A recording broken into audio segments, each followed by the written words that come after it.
पिछले एपिसोड में how you evolve होकर बाहर आ गया था, लेकिन तभी तीनों किंग भी उस पर अटैक करने के लिए वहाँ पर आ गए थे। जिसके बाद हम देखते हैं कि हाउ चेन इस बात से काफी परेशान हो गया होता है और कहने लगता है कि ये तो वही है जो कि हाउ यू को मार देना चाहते थे। तभी हम देखते हैं कि इनमें से लेडी हाउ यू को देख काफी गुस्सा होने लगती है और कहने लगती है कि इसने तो अपने चौथे हेड को भी इवॉल्व कर लिया। इसके बाद वो बोन ड्रैगन किंग से कहने लगती है कि तुम जल्दी से इसके ऊपर अटैक कर दो, क्योंकि हमें इसे किसी भी तरह से जल्दी से मारना होगा। जिसके बाद हम देखते हैं कि इसकी बात सुनकर बोन ड्रैगन किंग भी इसके ऊपर अटैक कर देता है, लेकिन याद है कब हाउ यू ने भी अपने पावर का यूज करके इसके अटैक को रोक लिया था। तभी वो लेडी कहने लगती है कि इस पर मैं तुम्हें किसी भी कीमत पर यहाँ से जिंदा बचकर नहीं जाने दूंगी। और अब इतनी बात कहने के बाद हम देखते हैं कि वो इनके ऊपर अपने प्रेशर पावर का यूज करने लगी थी। अब इसके वजह से हम देखते हैं कि वे सभी इसमें बहुत ही बुरे तरीके से फंस गए होते हैं और इसीलिए वे इसका सामना करने के लिए कुछ भी नहीं कर पा रहे थे। वहीं उधर लिन सिंह भी कहने लगता है कि यह तो असल में लेवल 9 वाली प्रेशर है, जिसे देख ऐसा लगता है कि अगर ये इसी तरह से चलता रहा तो फिर तो इस तरह से हम सभी यहाँ पर जरूर ही मारे जाएंगे। तभी इसी बीच हम देखते हैं कि तीसरा किंग भी अपने पावर का यूज करने के लिए रेडी हो गया था। जिसके बाद वो अपने पावर का यूज करके यहाँ के सभी डेड सोल को समन करने लगता है और फिर वो इनसे कहने लगता है कि इस समय तुम्हारा एनिमी तुम्हारे सामने है और इसीलिए मैं चाहता हूँ कि तुम सभी तुरंत उसके ऊपर अटैक करके उसे मार दो। लेकिन तभी हम देखते हैं कि हाउ चेन भी इनका सामना करने के लिए पूरी तरह से रेडी हो गया था और कहने लगता है कि हमें जितना जल्दी हो सके इस प्रेशर को खत्म करना होगा।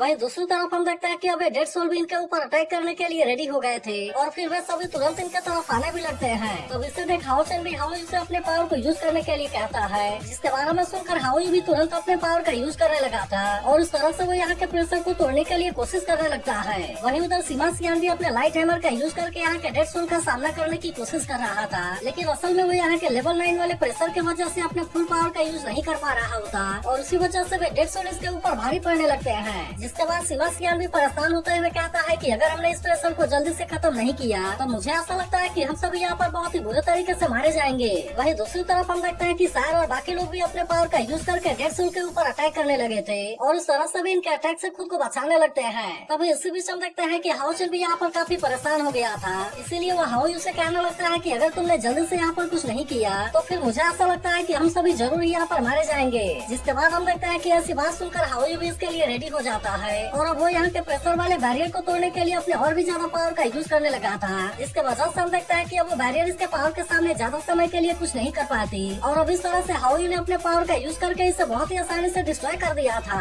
लेकिन अभी भी हम देखते हैं कि वो लेडी इनको इतने आसानी से बचकर यहाँ से नहीं जाने देना चाहती थी और इसीलिए वो बोन ड्रैगन किंग से कहने लगती है कि तुम जल्दी से इसके बारे में कुछ करो, क्योंकि हम इस बार इनको इतने आसानी से बचकर नहीं जाने दे सकते। लेकिन तभी हम देखते हैं कि हाउ चेन भी अपनी टीम को लेकर यहाँ से निकलने के लिए पूरी तरह से रेडी हो गया था और उसने इसके लिए पीछे से टेलीपोर्टेशन गेट को ओपन कर दिया होता है। तभी हम देखते हैं कि बोन ड्रैगन किंग और बहुत सारे डेड सोल इनके ऊपर अटैक करने के लिए आने लगे थे, जिससे देख हाउ चेन अपनी टीम से कहता है कि तुम सभी जल्दी से यहाँ से निकल जाओ। जिसके बाद हम देखते हैं कि वे तीनों किंग इनको रोकने के लिए कुछ भी नहीं कर पाते और इस तरह से हाउ चेन और उसके सभी साथी यहाँ से बचकर निकल गए थे। तभी इससे भी हम देखते हैं कि वो लेडी इस बात से काफी गुस्सा हो गई थी, लेकिन उसी समय हाउ इसके चेहरे के ऊपर पानी का पिचकारा मारकर फिर से गायब हो जाता है। जिसके बाद हम देखते हैं कि इस बात से वो लेडी इसके ऊपर और भी ज्यादा गुस्सा हो जाती है और कहने लगती है कि वसुन ग्रिफिन मैं तुम्हें कभी भी नहीं छोड़ूंगी। लेकिन इसके बाद अगले सीन में हम देखते हैं कि हाउ चेन और उसके सभी साथी वहाँ से टेलीपोर्ट होकर वापस आ गए थे, जहाँ पर हम देखते हैं कि लिन सिन हाउ के साथ में खेलने लगा था और कहने लगता है कि हाउ तो इस बार इवॉल्व होकर और भी ज्यादा बड़ा बन गया।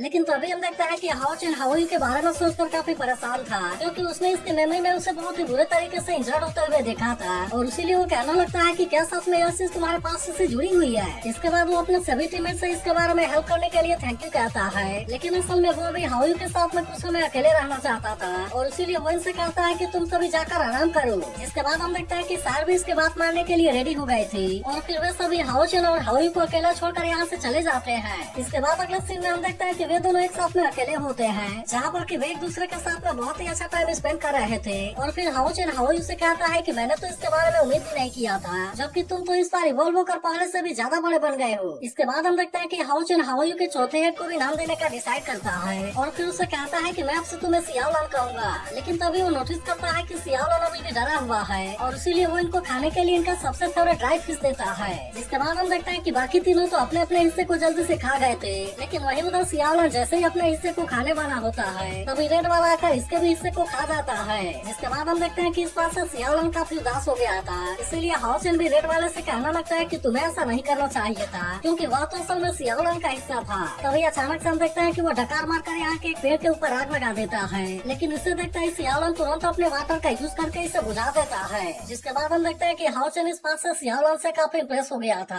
और कहने लगता है कि तुमने ऐसा करके सही किया। इसके बाद हम देखते हैं कि इन सभी को यहाँ पर रुके हुए बहुत ज्यादा टाइम हो गया था और इसीलिए वे सभी बहुत ही आराम से यहाँ पर सो रहे थे। लेकिन वहीं उधर हम देखते हैं कि सियाओलन अभी भी जगा हुआ था और तभी इसी वक्त उसके सामने एक बटरफ्लाई आ जाती है। जिसके बाद हम देखते हैं कि वो इसके साथ में खेलने के लिए इसके पीछे जाने लगा था। तभी हाउचन उसे कहने लगता है कि मैंने तुम्हारे मेमोरी को देखा है और इसीलिए मुझे पता है कि बचपन में तुम्हें बहुत ही बुरा एक्सपीरियंस मिला है। इसके अलावा मैं यह भी जानता हूँ कि घाव वाले हील हो जाते हैं, लेकिन इसके बाद भी उनके निशान वहाँ पर बच जाते हैं। लेकिन फिर भी मैं तुम्हें बताना चाहता हूँ कि तुम्हारे पीछे मैं और मेरी पूरी टीम खड़ी है। इसीलिए वो सियाओलन से कहता है कि अब तुम्हें किसी भी चीज के बारे में चिंता करने की जरूरत नहीं है, क्योंकि मेरे रहते हुए कोई भी तुम्हें कुछ नहीं कर पाएगा। जिसके बाद हम देखते हैं कि इसकी ऐसी बात सुनकर सियाओलन भी काफी इमोशनल हो गया था। अब इसी तरह से हम देखते हैं कि वे सभी एक साथ में यहाँ पर अपनी पूरी रात बिता देते हैं। इसके बाद अगले सीन में हम देखते हैं कि हाउचन मास्टर हाल से बात करने के लिए उनके पास में गया होता है, जहाँ पर वो इनसे बताता है कि मैंने साल के डिवाइन स्कूल अवेकनिंग के बारे में पूछा था और फिर पता चला कि इसके लिए हाई इंटेंसिटी बैटल में इन्वॉल्व होना जरूरी है। इसलिए हमने अपने टीम को handsome level demon hunting group में अपग्रेड करने का डिसाइड किया है, ताकि इस तरह से हम और भी हाई लेवल के हंटिंग मिशन को स्टार्ट कर सकें। लेकिन अब इसके बारे में सुनते ही मास्टर हाल उससे कहता है कि ऐसा करने के बाद तुम्हारे डेंजर और भी ज्यादा बढ़ जाएंगे। इसके अलावा मैं इस बात को भी मानता हूँ कि तुम सभी असल में जीनियस हो,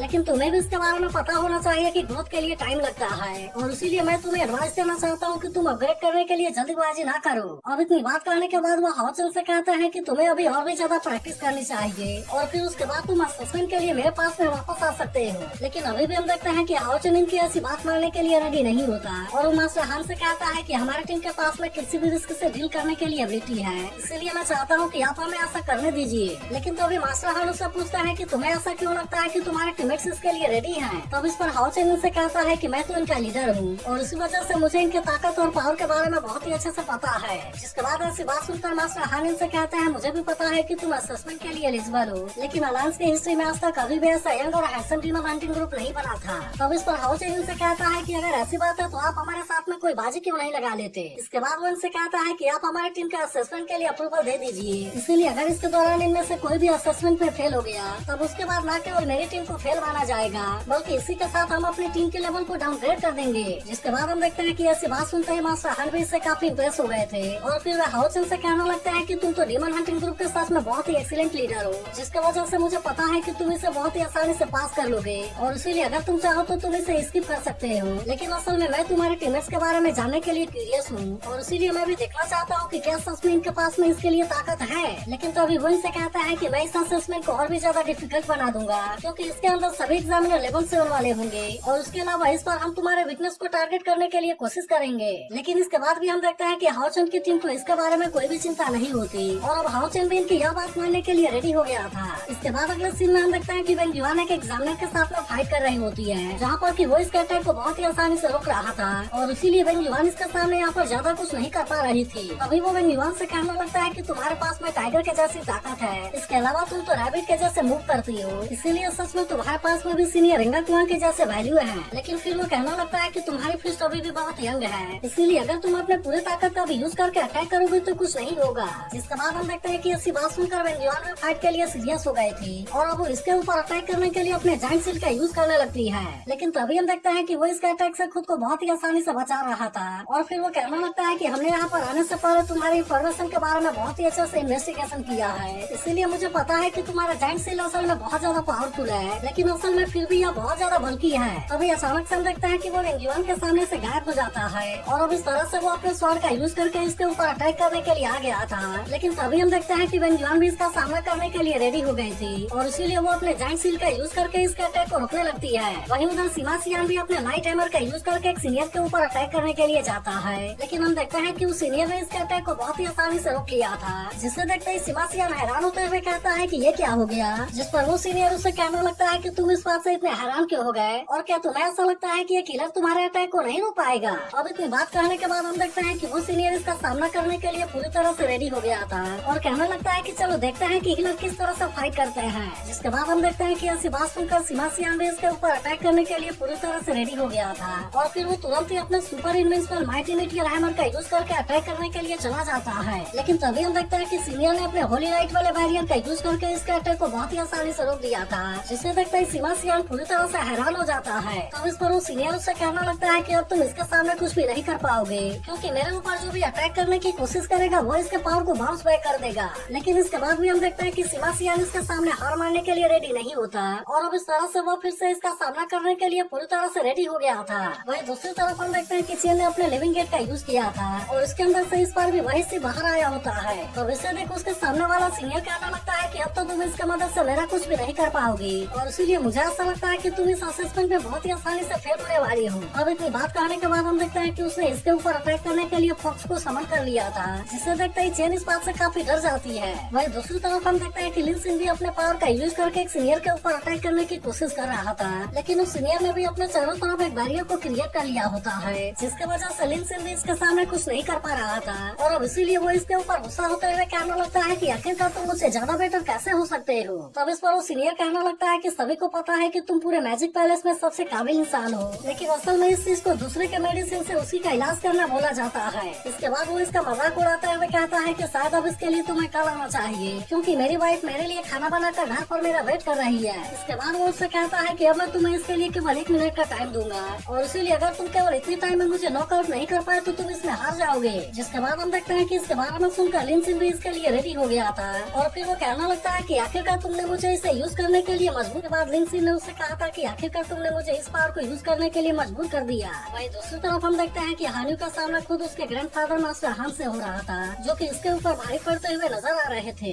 लेकिन इसके बाद भी हम देखते हैं कि हान्यू फिर से मास्टर हान के ऊपर अटैक करने के लिए जाता है, जहाँ की मास्टर हान ने इसके हाथ को बहुत ही आसानी से पकड़ लिया था और फिर उससे कहते हैं कि क्या तुम हमारे फैमिली के सीक्रेट टेक्निक के बारे में माहिर हो चुके हो। इसके बाद हम देखते हैं कि ऐसी बात सुनकर हान्यू भी इनको अपने पावर के बारे में दिखाने के लिए रेडी हो गया था और फिर वो तुरंत यहाँ पर अपने लाइट ग्रेविटी का यूज करने लगता है। इसके बाद हम देखते हैं कि मास्टर हान भी इस बात से काफी फ्रेश हो गए होते हैं और फिर वे इसे अपने साथ लेकर किसी जगह पर आ गए थे। फिर वे कहने लगता है कि ऐसा लगता है कि तुमने डेली इसके लिए काफी मेहनत किया है और इस तरह से तुमने यहाँ के बहुत सारे सीक्रेट स्किल को एक्टिवेट कर लिया है। फिर वे इसे बताने लगता है कि लाइट ग्रेविटी और ब्लैक डेजर्ट हमारे हान फैमिली का बहुत ही पावरफुल सीक्रेट स्किल्स है, जिसके ऊपर हमें बहुत ज्यादा प्राउड होता है। लेकिन फिर वे कहने लगते हैं क्या तुम्हें पता है कि इसके अलावा भी एक ऐसी सीक्रेट स्किल है जो कि इन दोनों से भी बहुत ज्यादा खतरनाक है। इसके बाद हमें पता चलता है कि मास्टर हान असल में ऑरोरा बाइंडिंग के बारे में बात कर रहे होते हैं और फिर वे हानी से कहते हैं कि अगर तुमने यह सीक्रेट टेक्निक केवल 3 मिनट में सीख लिया तब इस तरह से तुम इस असेसमेंट में पास हो जाओगे, नहीं तो अगर तुम इसमें फेल हुए तो तुम्हारे पूरे टीम को फेल माना जाएगा।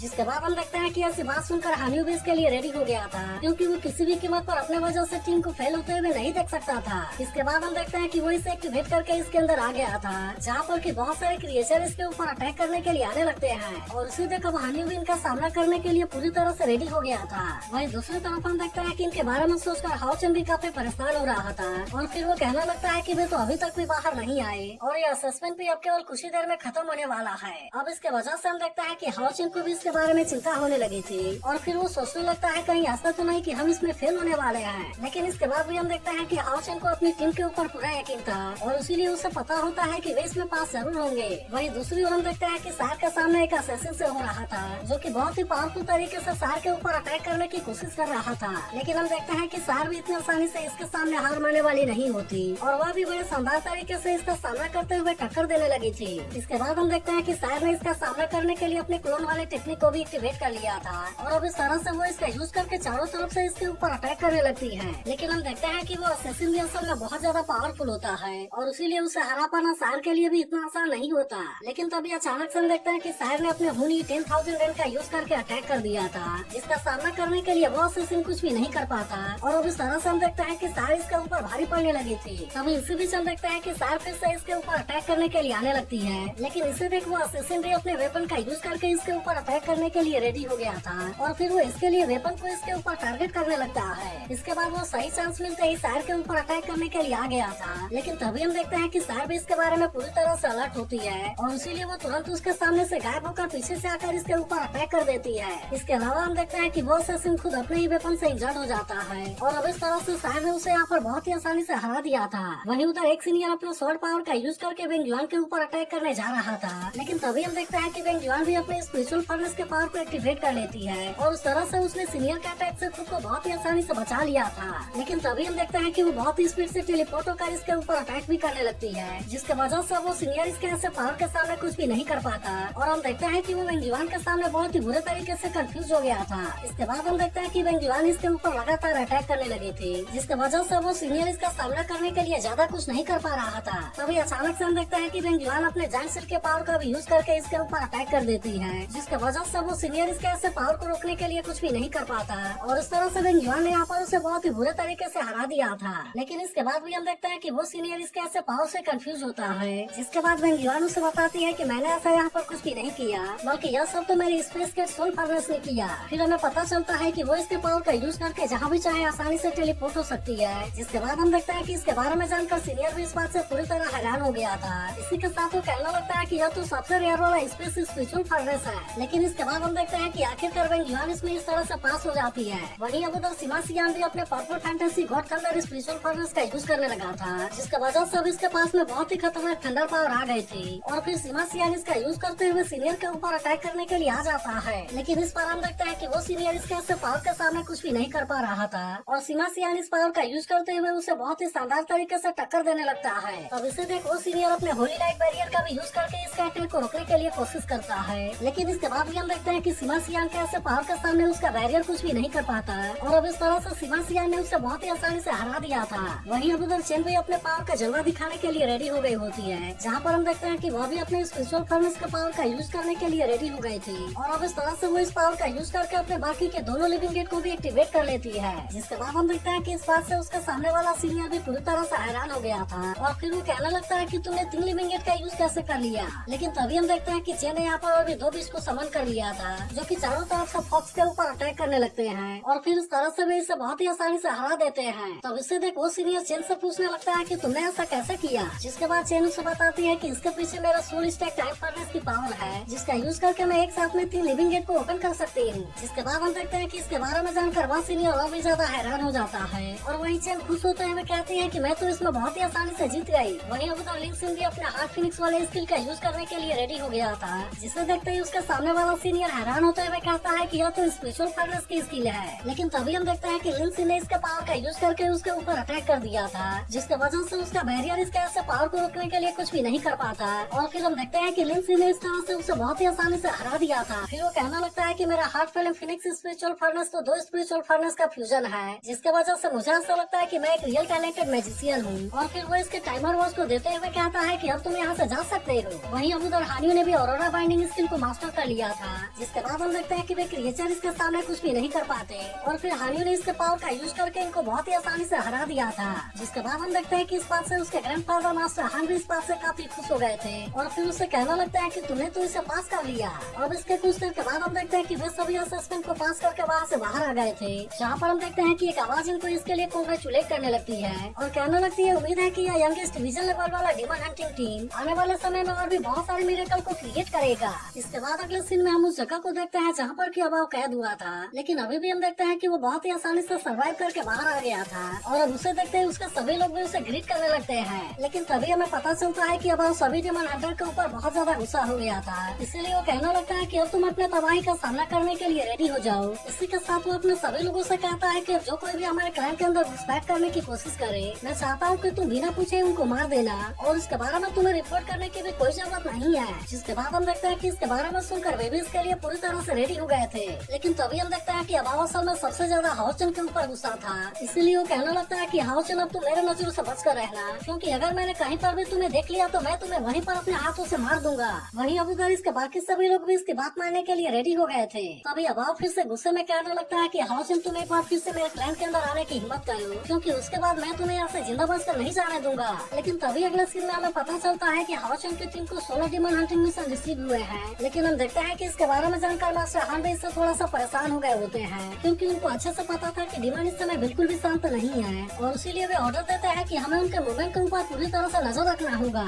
इसी के साथ वो कहने लगता है कि अगर वहाँ पर कुछ भी अजीब हुआ तो ऐसे कंडीशन में उनको तुरंत वहाँ से वापस बुला लिया जाए। वहीं उधर हाउचन अपनी टीम से कहता है कि इस बार का हमारा मिशन पहले से काफी डिफिकल्ट है, इसीलिए मैं चाहता हूँ कि तुम सभी इसके बारे में पूरी तरह से केयरफुल रहना, क्योंकि इस बार वहाँ पर बहुत बड़ा खतरा हो सकता है। इसके बाद वो इनसे कहता है कि तुम सभी मून नाइट कॉमर्स चैम्बर में जाकर मेरे आने का वेट करो और फिर कल सुबह हम डीमन क्लैन में एंटर करने के लिए रेडी हो जाएंगे। तो क्या आपको लगता है कि अभाव इस बार हाउचन से अपना बदला ले पाएगा? इसके बारे में कमेंट करके जरूर बताना। लेकिन अगर एक्सप्लेनेशन अच्छी लगी हो तो इस वीडियो को